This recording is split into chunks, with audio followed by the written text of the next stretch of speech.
ಓಂ ಶ್ರೀ ಗುರುಬಸವಲಿಂಗಾಯ ನಮಃ.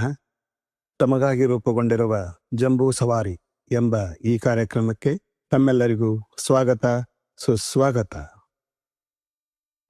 ಇದು ಈ ಕಾರ್ಯಕ್ರಮದ ಮೊದಲ ಸಂಚಿಕೆ. ವಿಷಯ ಪ್ರಾಮಾಣಿಕತೆ. 12ನೇ ಶತಮಾನದಲ್ಲಿ ಬಸವಾದಿ ಶರಣರಿಂದ ರಚಿತವಾದ ಶ್ರೇಷ್ಠ ಸಾಹಿತ್ಯ ವಚನ ಸಾಹಿತ್ಯ.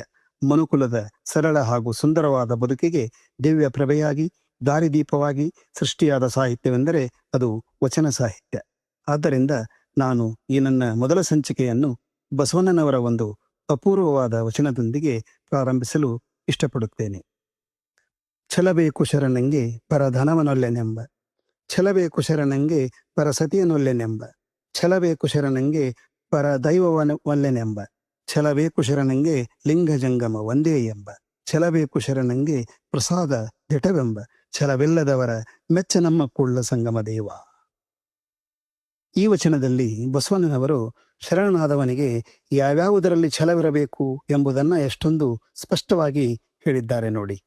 ಪರರ ಸ್ವತ್ತು ತನಗೆ ಎಂದಿಗೂ ಬೇಡ, ಪರಸ್ತ್ರೀಯರನ್ನು ನಾನು ಕಣ್ಣೆತ್ತಿ ಕೂಡ ನೋಡಲಾರೆ, ಲಿಂಗ ಸ್ವರೂಪದಲ್ಲಿ ಸ್ವತಃ ಕೂಡಲ ಸಂಗಯ್ಯನೇ ನನ್ನ ಅಂಗೈಯಲ್ಲಿ ಮನೆ ಮಾಡಿರುವಾಗ ಬೇರೆ ದೈವದ ಹಂಗೇಕೆ, ಲಿಂಗ ಜಂಗಮ ಒಂದಾಗಿ ಪ್ರಸಾದವೇ ಸತ್ಯವಾಗಿರುವಾಗ ಬೇರೆ ಇನ್ನೇನು ಬೇಕು ಎಂದು ಕೇಳುವ ಬಸವಣ್ಣನವರು ಈ ರೀತಿ ಪ್ರಮಾಣ ಮಾಡದವರನ್ನು, ಛಲವಿಲ್ಲದವರನ್ನು ನಮ್ಮ ಕೂಡ್ಲ ಸಂಗಮ ದೇವ ಎಂದಿಗೂ ಮೆಚ್ಚುವುದಿಲ್ಲ ಎಂದು ಹೇಳುತ್ತಾರೆ. ನುಡಿದಂತೆ ನಡೆಯಿರಿ ಎಂದು ಹೇಳಿದ ಬಸವಣ್ಣನವರು ತಾವೂ ಕೂಡ ನುಡಿದಂತೆ ನಡೆದವರು ಮತ್ತು ಹೇಳಿದಂತೆ ಬಾಳಿ ತೋರಿಸಿದವರು. ಈ ಮಾತುಗಳಿಗೆ ಸಾಕ್ಷಿ ಎಂಬಂತೆ ಅವರ ಜೀವನದಲ್ಲಿನ ಒಂದು ವಿಶೇಷ ಘಟನೆಯನ್ನು ನಾನಿಲ್ಲಿ ತಮ್ಮೊಂದಿಗೆ ಹಂಚಿಕೊಳ್ಳ ಬಯಸುತ್ತೇನೆ. ಆ ಘಟನೆ ಏನೆಂದರೆ, ಸೋದರ ಮಾವ ಬಲದೇವ ಹಾಗೂ ಮಂತ್ರಿ ಸಿದ್ದರಸರ ಮೂಲಕ ಬಸವಣ್ಣನವರು ಪ್ರಾರಂಭದಲ್ಲಿ ಬಿಜ್ಜಳ ಆಸ್ಥಾನದಲ್ಲಿ ಕರ್ಣಿಕರಾಗಿ ಸೇವೆಗೆ ಸೇರಿದರು. ನಂತರ ತಮ್ಮ ಸಾಮರ್ಥ್ಯದ ಮೇಲೆ ದಂಡನಾಯಕರಾಗಿ, ಮಹಾದಂಡನಾಯಕರಾಗಿ, ಕೊನೆಗೆ ಬಿಜ್ಜಳನ ಮಹಾಮಂತ್ರಿಯಾದ ಅಂಶ ತಮಗೆಲ್ಲ ಗೊತ್ತಿರುವ ಸಂಗತಿಯೇ ಆಗಿದೆ. ಹೀಗೆ ಕರ್ಣಿಕರಾಗಿ ಸೇವೆ ಮಾಡುತ್ತಿದ್ದ ಸಮಯದಲ್ಲಿ ಬಸವಣ್ಣನವರು ಎಷ್ಟೇ ಸಮಯವಾಗಲಿ ಅಂದಂದಿನ ಲೆಕ್ಕಪತ್ರವನ್ನು ಅಂದೇ ಮುಗಿಸಿ ಮನೆಗೆ ಹೋಗುತ್ತಿದ್ದರು. ಹೀಗಾಗಿ ಬಹಳಷ್ಟು ಸಲ ಕತ್ತಲಾಗುತ್ತಿತ್ತು. ಆಗ ಅವರು ದೀಪ ಹಚ್ಚಿ ಅದರ ಬೆಳಕಲ್ಲಿ ತಮ್ಮ ಕಾರ್ಯನಿರ್ವಹಿಸುತ್ತಿದ್ದರು. ಅವರ ಸೇವೆಗೆ ಕೊಠಡಿಯ ಹೊರಗೆ ಅಲ್ಲೊಬ್ಬ ದ್ವಾರಪಾಲಕ ಸದಾ ಸೇವೆಗಿರುತ್ತಿದ್ದ. ಆ ಕೊಠಡಿಯಲ್ಲಿ ಒಂದು ಸಣ್ಣ ಹಾಗೂ ಇನ್ನೊಂದು ದೊಡ್ಡ, ಒಟ್ಟಿಗೆ 2 ದೀಪಗಳಿರುತ್ತಿದ್ದವು. ಅಣ್ಣನವರು ಹೆಚ್ಚಾಗಿ ದೊಡ್ಡ ದೀಪವನ್ನೇ ಬಳಸುತ್ತಿದ್ದರು. ಯಾವಾಗಲೂ ದೊಡ್ಡ ದೀಪವನ್ನೇ ಬಳಸುತ್ತಿರುವಾಗ ಈ ಸಣ್ಣ ದೀಪವೇಕೆ ಎಂಬ ಕುತೂಹಲ ಆ ಸೇವಕನಲ್ಲಿ ಮನೆ ಮಾಡಿತ್ತು. ಅಣ್ಣನವರನ್ನು ಕೇಳಬೇಕೆಂದುಕೊಂಡರೂ ತನ್ನ ಸಣ್ಣ ಸ್ಥಾನದ ಅರಿವಾಗಿ ಸುಮ್ಮನಿರುತ್ತಿದ್ದ. ಹೀಗೆ ದಿನಗಳು ಸಾಗುತ್ತಿರುವಾಗ ಒಂದು ದಿನ ಸಂಜೆ ಕಳೆದು ರಾತ್ರಿಯಾದರೂ ಕೂಡ ಅಣ್ಣನವರು ಕಾರ್ಯನಿರತರಾಗಿದ್ದರು. ಆ ಸಮಯದಲ್ಲಿ ಸೇವಕ ಅಣ್ಣನವರ ಬಳಿ ಬಂದು, ಶರಣನೋರ್ವರು ತಮ್ಮನ್ನು ಕಾಣಲು ಬಂದಿದ್ದಾರೆ ಸ್ವಾಮಿ, ತಮ್ಮ ಅಪ್ಪನೇ ಆದರೆ ಒಳಗೆ ಕರೆಯಲೇ ಎಂದು ಕೇಳಿದ. ಆಗ ಅಣ್ಣನವರು ಆಯಿತು, ಅವರನ್ನು ಒಳಗೆ ಬರ ಹೇಳು ಎಂದು ಹೇಳಿದರು. ಆ ಶರಣರನ್ನು ಒಳಗೆ ಕರೆದುಕೊಂಡು ಬಂದು ಅವರನ್ನು ಅಣ್ಣನವರ ಬಳಿ ಕೂಡಲು ಹೇಳಿದ ಸೇವಕನಿಗೆ ಅಲ್ಲಿ ಸೋಜಿಗ ಒಂದು ಕಾದಿತ್ತು. ಅದೇನೆಂದರೆ, ಶರಣು ಬನ್ನಿ ಎಂದು ಬರಮಾಡಿಕೊಂಡ ಅಣ್ಣನವರು ಸೇವಕನಿಗೆ, ಇಲ್ಲಿ ಸ್ವಲ್ಪ ಬಾರಯ್ಯ, ಅಲ್ಲಿ ಇದೆಯಲ್ಲ ಆ ದೀಪವನ್ನು ಇಲ್ಲಿ ತಂದಿಟ್ಟು ಹಚ್ಚು ಎಂದು ಹೇಳಿದರು. ಸೇವಕನು ಆ ಸಣ್ಣ ದೀಪವನ್ನು ಅವರ ಹತ್ತಿರ ತಂದು ಅದನ್ನು ಬೆಳಗಿಸಿದ. ಆ ಕೂಡಲೇ ಅಣ್ಣನವರು ದೊಡ್ಡ ದೀಪವನ್ನು ತಾವೇ ತಮ್ಮ ಕೈಯಾರೆ ಆರಿಸಿ ಬದಿಯಲ್ಲಿ ಇಟ್ಟು ಆ ಸಣ್ಣ ದೀಪದ ಮಂದ ಬೆಳಕಿನಲ್ಲಿ ಶರಣರ ಜೊತೆ ಮಾತುಕತೆಗೆ ತೊಡಗಿದರು. ಮಾತುಕತೆ ಮುಗಿದ ಕೆಲ ಗಳಿಗೆಯ ನಂತರ ಆ ಶರಣರು ಅಣ್ಣನವರಿಗೆ ವಂದಿಸಿ ಹೊರಟು ಹೋದರು. ಈಗ ಸೇವಕನಿಗೆ ಈ ದೀಪ ಬದಲಾವಣೆಯ ಮರ್ಮ ತಿಳಿಯದೇ ಹೋಯಿತು.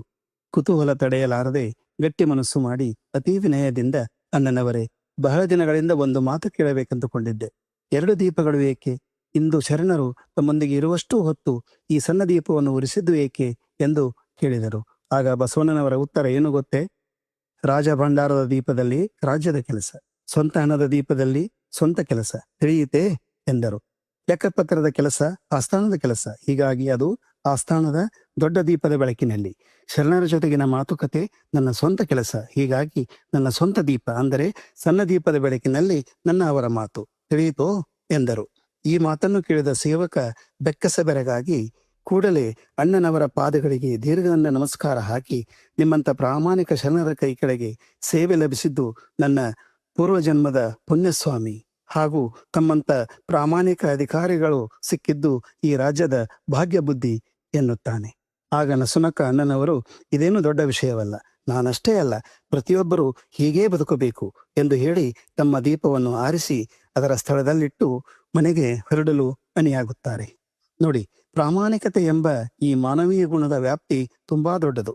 ನಿನ್ನದು ನಿನ್ನದು, ನನ್ನದು ಮಾತ್ರ ನನ್ನದು ಎಂಬ ಭಾವವುಳ್ಳ ಒಳ್ಳೆಯ ಗುಣಗಳಲ್ಲೇ ಅತ್ಯಂತ ಶ್ರೇಷ್ಠ ಗುಣವಾದ ಪ್ರಾಮಾಣಿಕತೆಗೆ ಅಣ್ಣನವರ ಈ ಒಂದು ಘಟನೆ ಹಾಗೂ ಈ ಸಂದರ್ಭದ ಅಣ್ಣನವರ ವಿಚಾರಕ್ಕೆ ಸಾಟಿ ಬೇರೆ ಯಾವುದೂ ಇಲ್ಲ ಎಂದು ಎದೆತಟ್ಟಿ ಹೇಳಬಹುದು. ನುಡಿದಂತೆ ನಡೆದ, ತಮ್ಮ ವಚನಗಳಲ್ಲಿ ತಾವು ಹೇಳಿದಂತೆ ಬಾಳಿ ತೋರಿಸಿದ ಇಡೀ ಮಾನವ ಕುಲಕ್ಕೆ ಭವ್ಯ ಬೆಳಕಾದ ವಿಶ್ವಗುರು ಅಣ್ಣ ಬಸವಣ್ಣನವರಲ್ಲಿ ಅನಂತ ಕೋಟಿ ಶರಣಾರ್ಥಿಗಳನ್ನು ಹೇಳುತ್ತಾ, ನಾವು ಕೂಡ ಇಂಥ ಒಳ್ಳೆಯ ಗುಣಗಳನ್ನು ಜೀವನದಲ್ಲಿ ಅಳವಡಿಸಿಕೊಂಡು ಭಾರತ ಮಾತೆಯ ಸತ್ಪ್ರಜೆಗಳಾಗೋಣ ಎಂದು ತಮ್ಮೆಲ್ಲರಲ್ಲಿ ಅರಿಕೆ ಮಾಡುತ್ತಾ ಈ ಸಂಚಿಕೆಗೆ ವಿರಾಮ ಹೇಳ ಬಯಸುತ್ತೇನೆ. ಮತ್ತು ಮುಂದಿನ ರವಿವಾರ ಬೆಳಿಗ್ಗೆ ಸರಿಯಾಗಿ 10 ಗಂಟೆಗೆ ಹೊಸ ವಿಷಯಗಳಿಂದ ಕೂಡಿದ ಹೊಸ ಸಂಚಿಕೆಯೊಂದಿಗೆ ಮತ್ತೆ ತಮ್ಮನ್ನ ಭೇಟಿ ಮಾಡ್ತೀನಿ. ನನ್ನ ಚಾನಲನ್ನು ಸಬ್ಸ್ಕ್ರೈಬ್ ಮಾಡೋದನ್ನ ಮರಿಬೇಡ್ರಿ ಅಂತ ಮತ್ತೊಮ್ಮೆ ಹೇಳುತ್ತಾ, ತಮ್ಮೆಲ್ಲರಿಗೂ ಮತ್ತೊಮ್ಮೆ ನನ್ನ ಭಕ್ತಿಪೂರ್ವಕ ಶರಣಾರ್ಥಿಗಳು.